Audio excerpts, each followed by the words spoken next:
sofá y caminen. En realidad lo que yo quería es que ustedes, porque ustedes están con, me imagino, con un celular, tablet o computadora, ¿verdad? Ustedes están haciendo visión cercana durante 40 minutos de seguido o 50 minutos, una hora. Yo lo que quiero es que ustedes se levanten y descansen, ¿verdad? Esos 10 minutos, que los ojos descansen. Por ahí no sirve, ¿verdad? Ustedes dejan de escuchar la clase y ahí ustedes miran el teléfono, da lo mismo, ¿verdad? Eh, Realmente mi recomendación para ustedes sería, por ejemplo, ustedes leen una hora, estudian una hora, ok, descansan 10 minutos y descansar. Los ojos es mirar lejos, ok. El músculo ciliar, que vamos a ver enseguida, el músculo ciliar, él se contrae cuando uno está haciendo actividades cercanas, ¿sí? Y él se relaja cuando uno hace visión lejana. Visión lejana es más de 6 metros. Entonces realmente es bueno salir al patio y mirar lejos, ¿verdad? Que es descansar un poco los ojos. Y el problema no es lo tanto en los adultos, el problema principal que nosotros vemos en los niños, donde, lógico, es súper fácil, ¿verdad? El celular es una babá, una niñera espectacular. Yo no sé si alguien de ustedes tiene hijos pequeños y es espectacular, ¿verdad? El niño, hola, ¿verdad? Si, no sé si están de acuerdo conmigo, ¿no? Que el celular es una papá es espectacular, ¿verdad? El niño no molesta cuando está con el celular en la mano. Claro, vos te vas a un restaurante, por ejemplo, ¿verdad? Vos querés que la criatura no moleste, toma, hijo, ¿verdad? Le da el celular, YouTube, qué sé yo, y el niño se queda ahí hipnotizado, ¿verdad? Y nosotros adultos también. Eh, ¿Cómo el celular te da la opción él te estimula con muchas cosas y nuestro cerebro, yo creo que el cerebro queda adicto a eso, a ese estímulo. Entonces, por ejemplo, ver una película de 1 hora y media y 2 horas que antes era, wow, espectacular, más todavía ahora, ¿verdad? Que uno puede elegir qué película quiere ver y elegimos a qué hora queremos ver, ¿verdad? A través de, no sé, Netflix, Amazon, a través de la plataforma que quieran, uno puede ver una película que quiera a la hora que quiera. Ya no es estímulo suficiente. ¿Quién de ustedes durante una película agarra otra vez el celular y mira Instagram? ¿Ya hicieron eso alguna vez?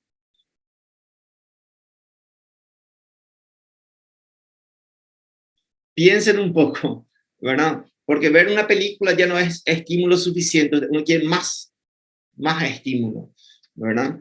Entonces, imagínense, o sea, el trabajo de nosotros, ¿verdad? Como docentes, ¿cómo yo hago para que mi clase sea más interesante para ustedes?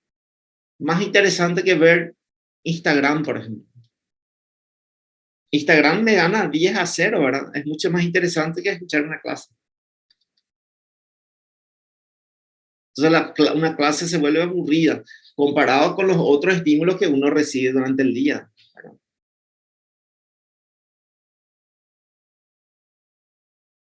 Bien, continuamos. Continuamos. 8:16. Perfecto. Bueno. Bueno, ya hablamos de película lagrimal. Vamos hacia... Ok. Entonces ya sabemos cómo se forman las lágrimas, ¿verdad? Las lágrimas van a tener 3 componentes: componente acuoso, producida principalmente por la glándula lacrimal. Existen otras glándulas, se le llama también glándula lacrimal principal. ¿Por qué? Porque existen pequeñas glándulas accesorias en el fondo del saco, ¿verdad? Había una imagen acá, por ejemplo, glándula lacrimal accesoria, pequeñas glandulitas, ¿verdad? Cerca de los fornix, por ejemplo, ¿sí? Pero ok, entonces tenemos la glándula lacrimal principal, que produce la parte acuosa, las glándulas de meibomio en el tarso, que produce la parte lipídica, Y en la conjuntiva están las células caliciformes que forman moco. Y ahí están las tres capas de la película lagrimal. Bueno, ahí se producen las lágrimas. Ok, ¿hacia dónde van las lágrimas después? Ok, las lágrimas se van a drenar. Si se fijan acá en el canto interno, tenemos dos puntitos, un punto superior, perdón, un punto inferior y un punto superior. Ok, las lágrimas van a ser drenadas a través de esos puntos. Inclusive, normalmente esos puntos están dirigidos hacia la conjuntiva, digamos, ¿sí? Entonces las lágrimas entran en esos puntos cada vez que uno abre y cierra los ojos. Existe una especie de bombeo, como que esos puntos van chupando lágrimas, ¿sí? O van absorbiendo las lágrimas. Esas lágrimas, cada punto lacrimal se continúa como un canalículo inferior, un canalículo superior, y esos canalículos desembocan en el conducto nasolacrimal. ¿Okay? Vamos a tener la fosa o saco lacrimal, perdón, el saco lacrimal, el conducto, y eso al final desemboca en la cavidad nasal. Bueno, luego en otra clase vamos a ir viendo las patologías que se pueden ver asociadas a alteraciones del sistema de drenaje, ¿verdad? Desde los puntos lacrimales que se cierran, generalmente en los adultos, el conducto nasolacrimal que todavía no está bien formado. Eso, por ejemplo, es frecuente en los niños pequeños, los recién nacidos, muy frecuente, ¿sí? Vemos niños pequeños de 1 mes, 2 meses, y la mamá viene con su bebé a consultar porque el niño lagrimea, salen lágrimas acá, ¿verdad? Claro, el conducto todavía no está formado y eso tiene muy buen pronóstico. De vuelta, 99% de los niños, eso mejora antes de los 1 año de edad. Entonces, ahí uno le trata a la mamá para que se tranquilice, que eso normalmente va mejorando con el tiempo, ¿ok?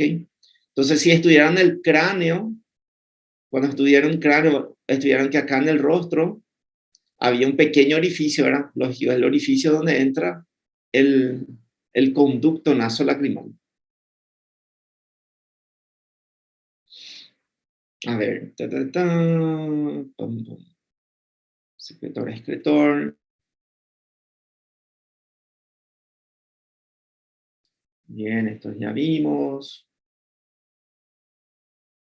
Bueno, la película lagrimal sirve de defensa contra cuerpos extraños, infecciones, incluso la película, las lágrimas tienen enzimas, tienen anticuerpos, ¿sí? Actúa para la nutrición de la córnea, eso vamos a ver después, porque la córnea, siendo una estructura transparente, avascular, necesita nutrirse de otras formas, y otra de las formas es que la córnea se nutre del oxígeno del ambiente, ¿sí? Entonces el oxígeno pasa a través de las lágrimas y de las lágrimas pasan a la córnea, ¿sí? Y esto también para la perfección óptica. Nosotros necesitamos de buenas lágrimas para ver bien. ¿Por qué? Porque la superficie de la córnea, o sea, vamos a ver otra vez, la superficie de la córnea la semana que viene. La superficie de la córnea, si ustedes bien, cuando ustedes estudian epitelios, por ejemplo, diferenciaciones de membrana celular, que se estudian en biología, por ejemplo, estudian las microvellosidades, ¿verdad? Todo epitelio tiene microvellosidades en su membrana, y nosotros, para que podamos ver bien, nosotros necesitamos de una superficie que sea lisa. Entonces la córnea no es suficiente porque es irregular. Entonces las lágrimas hacen que uno tenga una capa más uniforme para que la luz pueda entrar al ojo y encuentre una superficie regular. Entonces para la perfección óptica también necesitamos de las lágrimas. Prof, Hola. qual que é a capa que geralmente é mais afetada? Y depende, por ejemplo, la capa de moco es muy raro. ¿sí? La capa de moco es muy rara. Tendríamos que tener una patología de la conjuntiva muy grave para que ocurra eso. Cuando, por ejemplo, pacientes que tienen traumatismos químicos. La semana pasada, por ejemplo, vimos una paciente, justamente una paciente del doctor Eduardo, el doctor Eduardo Franco, ¿verdad? Él me llama, pues esta paciente, ella estaba trabajando ella estaba limpiando su casa y se le fue soda cáustica, creo, soda cáustica, que se usa para limpiar baños, qué sé yo, ¿verdad? Se vende en cualquier esquina, en cualquier despensa se vende eso. Y en los traumatismos químicos, bueno, lo que sí que ella, no sé, tira la soda en agua y eso salta muchas veces, ¿verdad? Le salpica todo, pero le salpica todo el rostro, la cabeza, los brazos, un desastre. Bueno, yo me fui a ver los ojos de la paciente y se fue de un lado, ¿sí? Y entre los traumatismos químicos pueden ser o ácidos, ¿verdad? O alcalinos. Eh, por lo general, el ácido da la impresión como que él quema la estructura, la piel, por ejemplo, y él es como que se endurece la piel, ¿sí? Quema la piel, endurece y no permite que siga entrando el ácido. Entonces, cuando uno ve una quemadura por ácido, uno ve la lesión, ok, la lesión es esa. Cuando uno ve lesiones por sustancias alcalinas, es peor, parece como que se va, primero lo que nos forma algo duro, parece que se va derritiendo la piel, ¿sí? Y él sigue actuando. O sea, el accidente fue hace 2 horas, ok, uno ve la lesión, ok, la lesión va a ir empeorando, parece que la sustancia alcalina sigue penetrando por la lesión. Las sustancias ácidas forman como las sustancias ácidas forman como, no sé, creo que coagulan las proteínas, pero forman una barrera. La sustancia alcalina no. Entonces yo me fui a verle y uno realmente es cuánto de la superficie de la conjuntiva fue afectada. Esa paciente, por ejemplo, se lastimó la mitad de la córnea, del epitelio de la córnea. Uno evalúa, por ejemplo, el limbo, acá de vuelta, le dije, es importante, bueno, en el limbo, acá en la zona de transición, están las células madre pluripotenciales, es decir, si yo tengo un daño epitelial acá, de la córnea, las células madre van a ir regenerando las células epiteliales y eso en 2, 3 días se cierra. Pero yo tengo que ver por esa lesión cuánto de células madre o cuánto de células del limbo fueron afectadas y cuánto de la conjuntiva también. Entonces, ella fue afectada en la mitad inferior y un poco la conjuntiva. Ok, pronóstico muy bueno. Ahora, ya vi pacientes donde toda la conjuntiva fue afectada de los dos ojos. Un paciente joven, me acuerdo, de 20 años, el muchacho. Y como toda la capa no tiene más capa de moco, no tiene capa de moco, por más que él tenga componente acuoso lipídico, no se adhiere y no hidrata la córnea va perdiendo la transparencia y el paciente pierde visión, o sea, el paciente quedó ciego por el daño de la conjuntiva. Y es terrible. Entonces, capa de moco es raro, es muy raro, eh, pero cuando hay, muchas veces es grave, ¿verdad? Bueno, entonces la capa acuosa y lipídica para mí serían las más frecuentes, ¿ok? De la capa lipídica, por lo general es frecuente, pero no son graves. ¿Ok? No son graves. Ya la capa acuosa son más frecuentes y también pueden ser un poco más graves. ¿Sí? Entonces, estas dos serían las más frecuentes. Esto es más leve, esto puede dar más síntomas de la capa acuosa. Por ejemplo, hay pacientes que nosotros les recomendamos los pacientes que les recomiendo que usen humidificadores. Por ejemplo, si él está en una habitación, que use un humidificador, que el ambiente sea más húmedo. Hay pacientes que yo ya les recomendé, por ejemplo, que usen tipo, las lentes que usan los nadadores, que se adhieren, ¿sí? Entonces, para que se evapore menos, cosas así. ¿verdad? Generalmente son pacientes mujeres, más en mujeres, y generalmente asociadas a enfermedades reumatológicas, los defectos de la capa acuosa. Y la capa lipídica se ven más en pacientes mayores, hombres y mujeres, pacientes de 60, 70, 80 años. De la capa acuosa vemos pacientes de 40 años, jóvenes, ¿verdad? Generalmente mujeres con enfermedades reumáticas. Después, cuando ustedes lean por enfermedades reumatológicas, van a ver que muchas de las patologías son más frecuentes en mujeres y afectan en edades medianas, ¿verdad? O sea, muchas veces mujeres jóvenes, 20, 30, 40 años. ¿Está bien? Más o menos te respondí tu pregunta. Sí, profe, gracias. Ok. Mm-hmm. Ok. Bueno, esta parte nosotros vamos a continuar la semana que viene, ¿sí? Otra vez.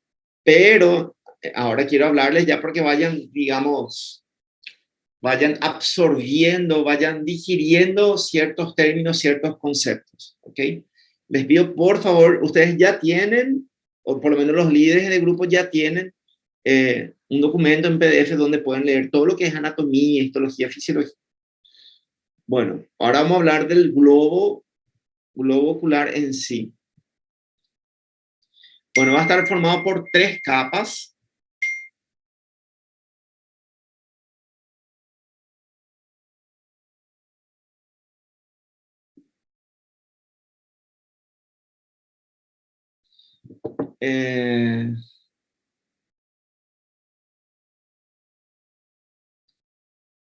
Bueno, el globo ocular en sí va a tener 3 capas. ¿Ok?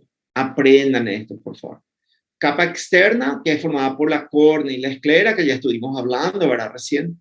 La córnea, que es transparente, que se continúa con la esclera. Ok.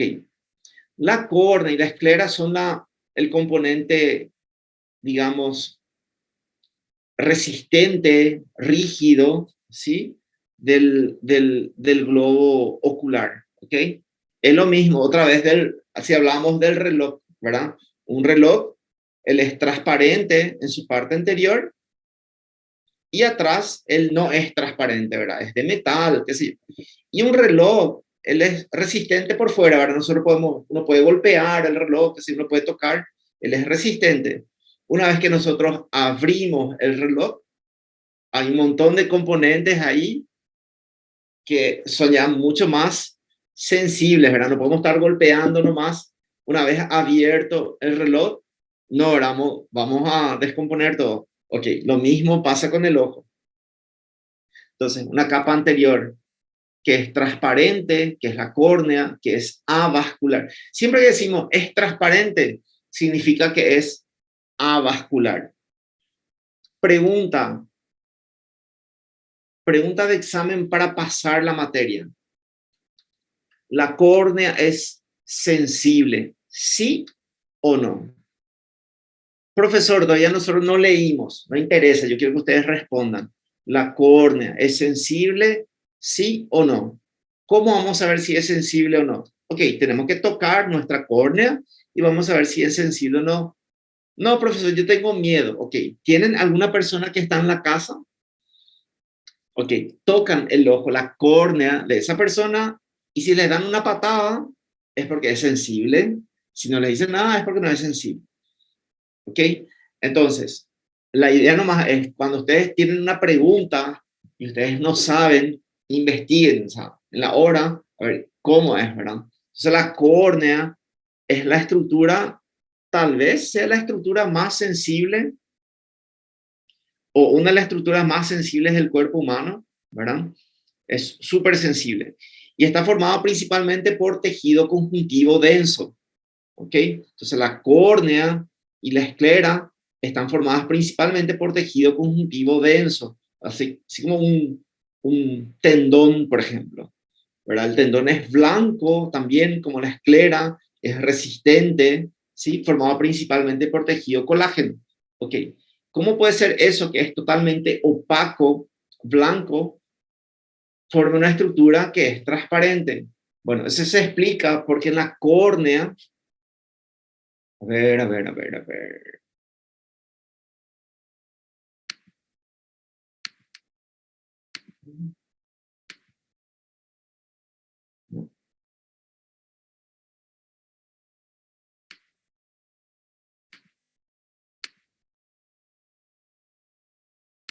Mm,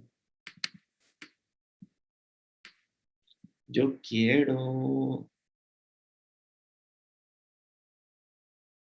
¿Cómo hago para que ustedes me vean? Bueno, ¿ustedes consiguen verme? Sí, Sí, doutor.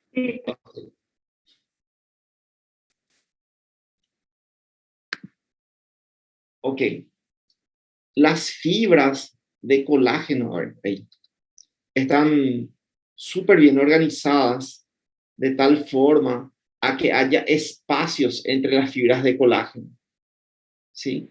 Entonces, la onda de luz que viene, la onda de luz consigue pasar entre las fibras de colágeno, ¿ok? Entonces, la mayor parte de la luz va a pasar entre las fibras y el poco de luz que va a chocar contra algunas fibras de colágeno y eso vuelve, eso es el reflejo o espejo, ¿verdad? Eso es lo que nosotros vemos como el brillo de los ojos. O sea, vos le ves a una persona, ok, la córnea es transparente, pero ustedes ven que brilla en ciertas partes, el brillo de los ojos. Entonces, esa es la luz que llega y en un porcentaje choca y vuelve, pero la mayor parte consigue pasar entre las fibras de colágeno. Ok, ¿qué pasa en la esclera? Okay, ¿por qué la esclera es blanca? Bueno, esas fibras de colágeno no están tan bien organizadas. Entonces la luz llega y como no está tan organizado, la luz llega y choca y vuelve otra vez. Como todo vuelve, como toda la luz vuelve, por eso no es transparente. ¿Ok? Bueno, conceptos de visión. Cuando Bueno, vamos a ver, si tenemos tiempo, le voy a explicar cómo es la cuestión de la visión de colores. Vamos a ver esto primero y después me preguntan al final, si es que me olvido, me digan, doctor, ¿cómo es la visión cómo es la visión de los colores? Le voy a explicar eso. Bueno, entonces, la primera capa. Córnea transparente. ¿Por qué es transparente? Porque las fibras de colágeno están especialmente organizadas, ¿sí? Están súper bien organizadas de tal forma que pase la luz. Por eso es que si tenemos, vamos a ver, si tenemos una infección, por ejemplo, de la córnea, una queratitis, ¿verdad? Se inflama la córnea, está infectado por estafilococo, streptococo, pseudomonas, ¿ok? Podemos tratar, claro, podemos tratar con antibióticos, perfecto. ¿Se puede curar? Sí, se puede curar. ¿Después recupera 100%? No. ¿Qué va a pasar? Podemos erradicar la infección, ¿sí? Termina la infección, ok, esa córnea va a cicatrizar donde estaba la infección, ¿sí? Pero al curarse, digamos, esas fibras de colágeno se curan pero ya de forma desorganizada y cuando se desorganiza,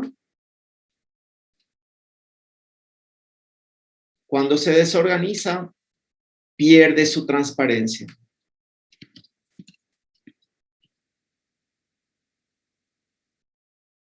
Voy a mostrar.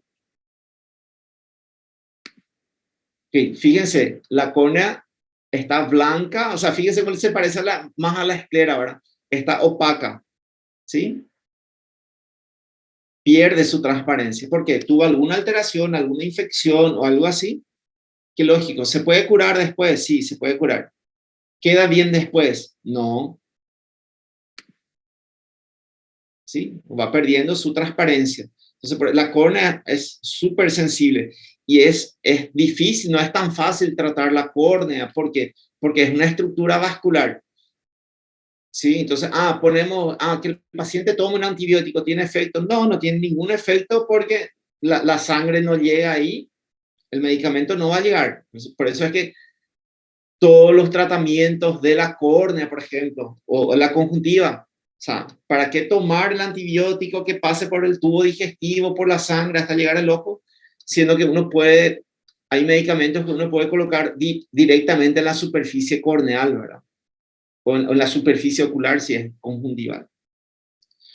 Y lo contrario también, ¿verdad? Por ejemplo, si es ahí tenemos algún problema dentro del ojo, en el vítreo, por ejemplo, ahí no tiene ningún sentido colocar un colirio para que tenga efectos en el vítreo. No se absorbe, no va a llegar hasta la retina, por ejemplo, un colirio. Tipo, colirios de vitaminas para la retina, no tiene sentido, el ojo no va a tener capacidad de absorber eso. Entonces, fíjense, cuando hay una inflamación de la córnea, eso se cura, sí se cura, pero queda un leucoma o cicatriz corneal. Se pierde la transparencia de la córnea. ¿Por qué tengo dos? Bien, continuamos. Bueno, tenemos entonces córnea y esclera. La córnea tiene un espesor de más o menos medio milímetro a 1 milímetro de espesor, ¿ok? Entonces son estructuras súper finas, ¿verdad? Pero son resistentes. Todos los músculos extraoculares, por ejemplo, se van a insertar en la esclera, ¿ok? Entonces, es una pelota, más o menos, y el único orificio que va a tener esa pelota realmente es el orificio por el cual sale el nervio óptico.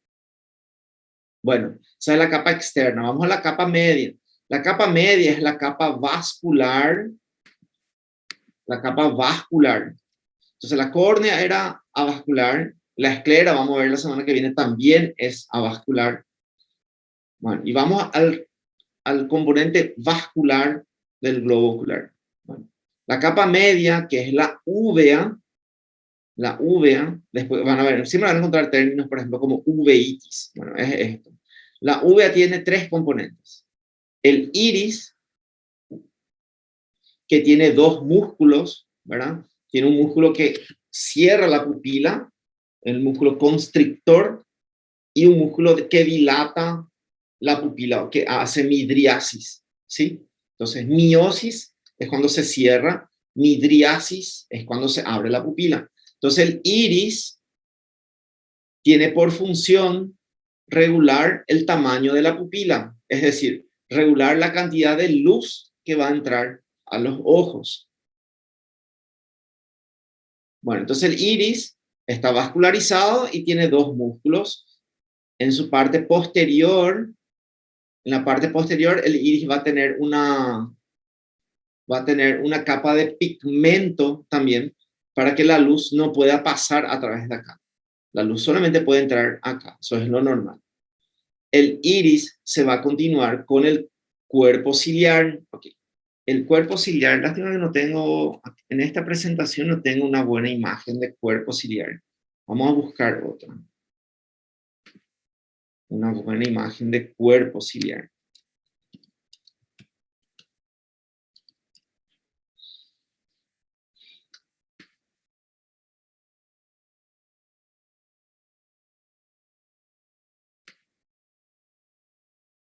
Ok, acá está. Esta es una buena imagen.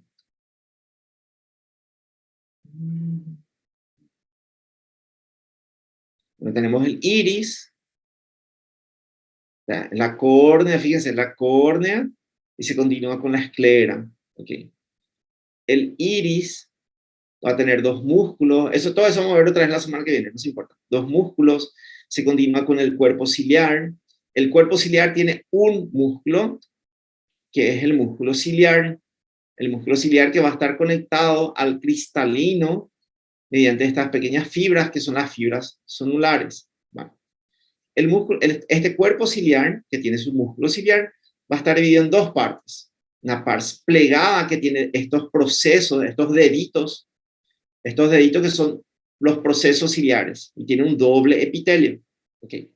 Este doble epitelio de los procesos ciliares van a formar el humor acuoso. Y el humor acuoso es el que va a rellenar acá estos espacios. Acá una cámara anterior y una cámara posterior, que se comunican a través de la pupila. Entonces, procesos ciliares forman el humor acuoso que después finalmente van a drenar acá en esto, una estructura que se llama malla trabecular. Tranquilo, vamos a ver después. Todo esto vamos a ver otra vez la semana que viene. Entonces, procesos ciliares que forman la pars plicata del cuerpo ciliar. Y luego hay una pars plana que es menos interesante. A través de eso hacemos inyecciones y todo eso. Bueno, y la pars plana se va a continuar con la pars plana se va a continuar con la coroides. Entonces tenemos iris, cuerpo ciliar, coroides. Toda la parte rosada es la parte vascular. Coroides. ¿Y cuál es la función de la coroides? Nutrir la retina. De todas las estructuras que vamos a hablar del ojo, ¿cuál es la más importante de todas? La retina. Casi todo en el ojo tiene repuesto. La córnea, ok, que te da un leucoma súper importante acá después de una infección. ¿Qué podemos hacer? Un trasplante de córnea. El cristalino, transparente, ok, el paciente tiene catarata porque perdió la transparencia.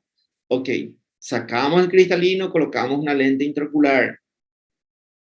El vítreo, sangró dentro del vítreo, el paciente no ve bien porque está lleno de sangre el vítreo. Un paciente diabético con retinopatía, sangró, todo el vítreo está con sangre. ¿Qué hacemos? Vitrectomía, sacamos todo el vítreo.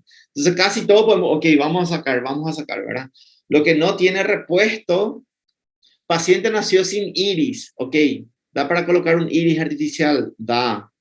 Bueno, entonces hay muchas cosas que nosotros podemos, digamos, tienen repuestos. El que no tiene hasta ahora, se están haciendo estudios, cosas así, pero hasta ahora realmente que funcione bien, no hay repuestos para la retina. Entonces, la capa vascular, 3 componentes: iris, cuerpo ciliar y coroides. ¿Cuál es la función de la coroides? ¿La coroides tiene músculo? No. La función de la coroides tiene vasos sanguíneos que nutren la retina. ¿Ok? Entonces, iris, 2 músculos.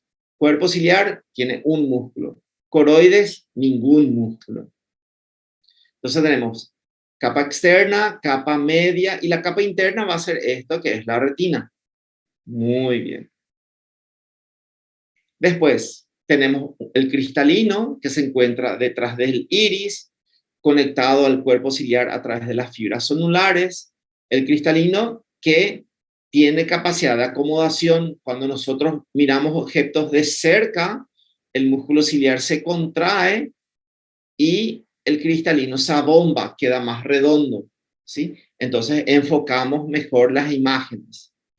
Cuando miramos de lejos, el músculo ciliar se relaja y el cristalino se aplana más, ¿ok? Por detrás del vítreo tenemos el compartimiento vítreo o cámara vítrea, que tiene una sustancia gelatinosa que es el vítreo. Por delante del cristalino, estos espacios están rellenados por humor acuoso. Humor acuoso es prácticamente agua limpia, agua con aminoácidos, con glucosa, oxígeno, pero el humor acuoso no tiene células, no tiene proteínas, o sea, no tiene ninguna sustancia o molécula grande, porque esto también tiene que ser transparente. Todo lo que va, la luz entra por acá y va a chocar contra la retina, principalmente sobre la fovea. Entonces, todo esto tiene que ser transparente hasta llegar acá. La córnea tiene que ser transparente, el humor acuoso transparente, el cristalino transparente, el vítreo transparente. Y todo eso que es transparente es avascular. Córnea avascular, cristalino avascular, vítreo avascular. ¿Ok? Bueno, humor acuoso dijimos, producido acá por los procesos ciliares, que son los deditos que tiene acá, la pars plicata de los procesos ciliares, se forma el humor acuoso, rellena este espacio entre fibras zonulares, cristalino y el iris. Este pequeño espacio es la cámara posterior. El humor acuoso pasa por la pupila, rellena este espacio que es la cámara anterior entre córnea e iris.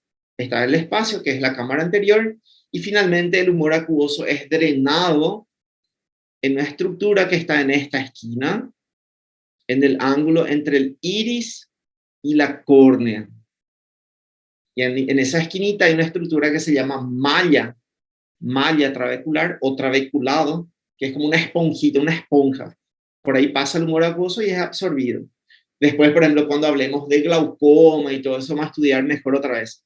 Estos ángulos, los procesos ciliares, todo eso vamos a estudiar más cuando hablemos de glaucoma. Y los volúmenes, ¿verdad? Como el volumen de la cámara anterior es mayor que el de la cámara posterior y sobre todo el mayor volumen es el vítreo, ¿verdad? El 80% del globo ocular está ocupado por vítreo, que es una sustancia gelatinosa. Bien, preguntas. ¿Qué hora es? Ok, 8:47. ¿Tienen preguntas?